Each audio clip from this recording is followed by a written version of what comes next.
안녕하세요. 오늘은 사사기 13장을 좀 더 깊이 들여다볼까 합니다. 이때가 이스라엘이 하나님 앞에서 또 악을 행해서 블레셋의 지배를 받던 그런 때였죠. 상당히 암울한 시기였어요. 네, 맞습니다. 정말 힘든 시기였는데 바로 그때 아주 특별한 아이, 그러니까 삼손의 탄생이 예고되는 거죠. 아, 삼손 이야기군요. 시작부터 뭔가 좀 신비로운 느낌이 드네요. 그렇죠. 이야기 중심에 마노아라는 사람과 그의 아내가 등장하는데요. 이 부부가 아이를 갖지 못하고 있었거든요. 네, 아이가 없었는데 그런데 거기에 하나님의 계획이 임하는 겁니다. 이야기는 여호와의 사자, 그러니까 천사가 마노아의 아내에게 먼저 나타나면서 시작되죠. 네, 아이를 낳지 못하던 그녀에게 네가 아들을 낳을 것이다.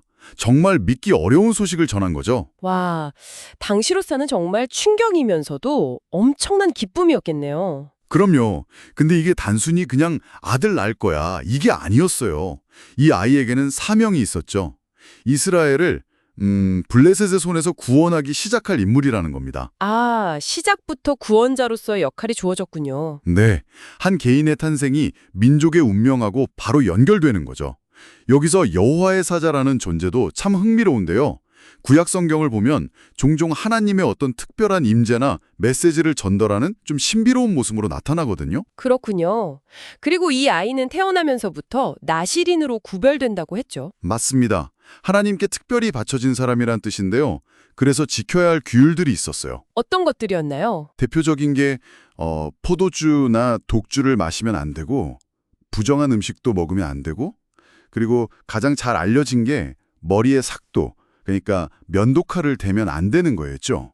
평생 머리를 길러야 하는 거예요. 아, 그 유명한 삼손의 머리카락이 여기서부터 시작되는 거군요. 네, 바로 그거죠. 이게 그냥 금지 목록이라기보다는 그의 삶 자체가 하나님께 속해 있다. 그리고 그의 힘과 사명이 이런 구별됨과 연결되어 있다는 걸 보여주는 상징적인 장치였어요. 세상과는 좀 다른 삶의 방식을 요구받은 거네요. 그렇죠. 그런데 아내한테 이 이야기를 들은 남편 마노아의 반응이 또 재밌어요. 이 엄청난 소식을 직접 좀 확인하고 싶어 하잖아요. 네, 맞아요. 하나님께 기도를 하죠. 그 하나님의 사람을 다시 보내달라고 우리 아이를 어떻게 길러야 할지 좀 가르쳐달라고 간청합니다. 아버지로서 책임감일 수도 있고 아니면 너무 놀라운 소식이라 뭐랄까 좀 신중했던 걸까요? 둘 다 있었겠죠.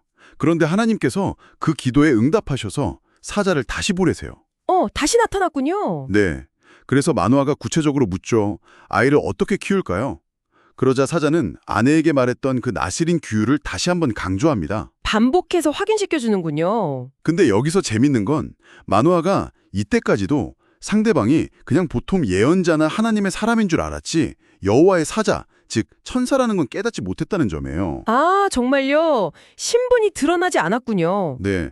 그래서 마노아가 고마우니까 염소 새끼라도 잡아서 대접하려고 하거든요. 네, 감사의 표시로요. 그랬더니 사자가 나를 위해서 말고 하나님께 번제를 드리라고 해요. 번제는 제물을 온전히 태워서 하나님께 드리는 제사잖아요. 네, 그렇죠. 그래서 마노아가 염소 새끼랑 소제물, 그러니까 곡식 제물을 가져다가 바위 위에서 하나님께 딱 드리는데 그때 정말 놀라운 일이 벌어집니다. 어떤 일이요?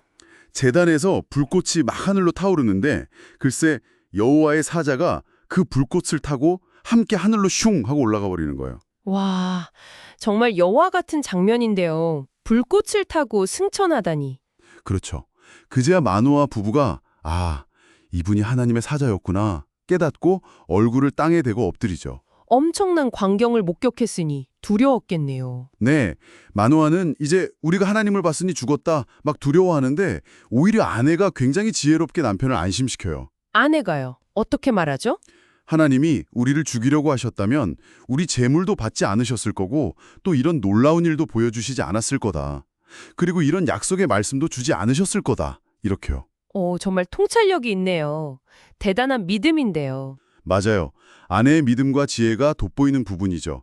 그리고 앞서서 마노아가 사자에게 이름을 물었을 때 사자가 내 이름은 기묘자, 원더풀인데 왜 묻느냐 이렇게 대답했거든요. 기묘자. 놀라운 이름이네요. 네, 이름 자체에 그 신적인 본성과 인간의 이해를 넘어서는 어떤 계획이 담겨 있음을 암시하는 거죠. 이 기묘자라는 이름이 나중에 이사야서에서는 메시아를 가리키는 칭호로도 쓰인다는 점에서 더 의미심장하고요. 아, 그렇군요. 연결되는 지점이 있네요. 네네. 그리고 마침내 약속대로 아들이 태어났죠? 네, 이름을 삼손이라고 짓고요. 성경은 아주 간결하게 여호와께서 그에게 복을 주셨더라 이렇게 기록하고 있습니다. 그리고 13장의 마지막 구절이 또 인상적이에요. 아, 네. 여호와의 영이 그를 움직이기 시작하셨더라. 이 구절이죠. 네, 이게 뭘 의미하는 걸까요? 이건 이제 앞으로 펼쳐질 삼손의 그 비범한 힘과 사역이 뭐랄까 그냥 인간적인 능력이 아니라 하나님의 영으로부터 온다는 걸 분명하게 보여주는 대목이에요. 그의 정말 파란만장한 삶의 시작을 알리는 거죠.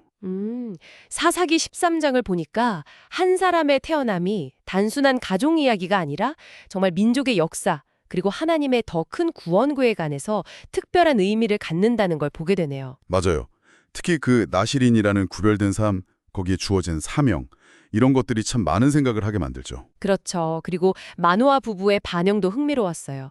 아내의 믿음과 지혜, 또 남편의 어떤 신중함이나 두려움 같은 거요. 네.